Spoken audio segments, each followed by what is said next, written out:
وراودته التي هو في بيتها عن نفسه وغلقت الأبواب وقالت هيت لك قال معاذ الله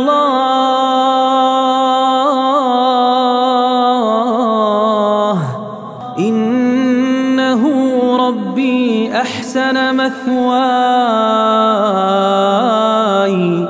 إنه لا يفلح الظالمون. Kalau sudah terkumpul pada dirimu dua hal, tidak ada yang lihat. Pertama, tidak ada yang lihat. Yang kedua, akses untuk maksiat mudah. Ketahuilah kau sedang diuji oleh Allah. Allah ingin tahu takwamu benar atau tidak. Allah ingin tahu bagaimana kualitas imanmu. Saking begitu sulitnya ini takwa dalam kesendirian. Ya. Allah Subhanahu Wa Taala menyebutkan contoh dalam Al-Quran bagaimana sosok seorang yang berhasil bertakwa dalam kesendiriannya ketika tidak ada orang lain yang tahu. Seperti kisah siapa? Kisah Nabi Yusuf alaihissalam. Kisah Nabi Yusuf alaihissalam. Yang kita tahu diuji dengan ujian yang sangat berat. Seandainya dia bermaksiat maka tidak ada yang tahu. Ya. Kata Allah, warawadatu allati huwa fi baitiha an nafsihi wa ghallaqatil abwaba wa qalat hayta lak qala ma'adzallah innahu rabbi ahsana mathwaya innahu la yuflihudz zalimun.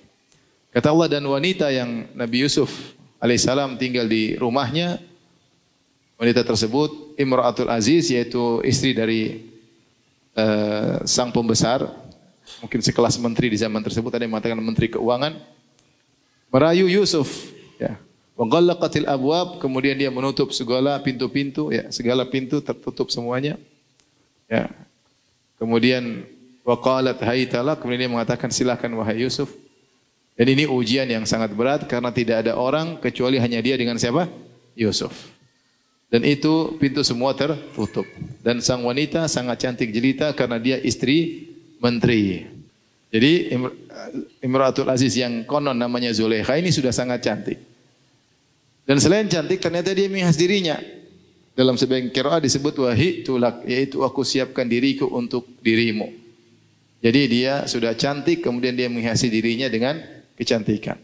Kemudian dia telah menutup segala pintu. Wa ghallaqatil abwab, segala pintu-pintu sudah ditutup. Kemudian dia adalah wanita yang duitnya banyak karena dia istri bangsawan. Kemudian ujian berikutnya dia yang mulai merayu. Betapa banyak lelaki ketika di hadapan wanita dia tidak tergoda.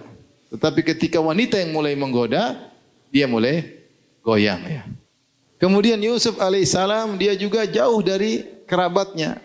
Dia di Mesir sementara keluarganya di Palestina. Jarak antara Mesir dengan Palestina sangat jauh. Artinya kalau dia maksiat, tidak usah malu-malu. Seorang takut bermaksiat kalau ketahuan keluarganya, ketahuan kakaknya, ketahuan kabilahnya. Tapi dia orang asing di Mesir. Kemudian dia masih muda. Tentu syahwat, gejolak syahwat pemuda tidak sama dengan syahwat kakek-kakek dan nenek-nenek. Tentu berbeda. Ya. Sehingga Nabi Yusuf alaihissalam diuji dengan ujian yang berat. Tatkala dia sedang bersendirian dengan Zulekha. Artinya kalau dia melakukannya enggak ada yang tahu. Tetapi dia takut kepada Allah Subhanahu wa taala. Maka dia pun kabur. Di antaranya Yusuf berkata, "Innahu rabbi ahsana mathwaya." Sungguhnya Rabbku telah berbuat baik kepadaku. Ada dua tafsiran di kalangan para ulama tentang makna innahu rabbi ahsanu mathwaya. Ada yang mengatakan innahu rabbi maksudnya tuanku, yaitu suamimu wahai Zulekha. Yaitulah majikan laki-lakiku telah berbuat baik kepadaku, telah memuliakan aku. Bagaimana aku membalasnya dengan keburukan berkhianat dengan istrinya. Pendapat lain mengatakan innahu rabbi itu Allah Subhanahu wa taala. Rabbku Allah telah berbuat baik kepada aku, telah berikan aku berbagai macam kenikmatan.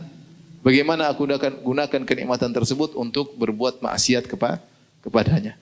Tapi intinya Allah Subhanahu wa taala menyebutkan kisah ini sebagai peringatan bagi kita semua tentang bertakwa kepada Allah tatkala bersendirian.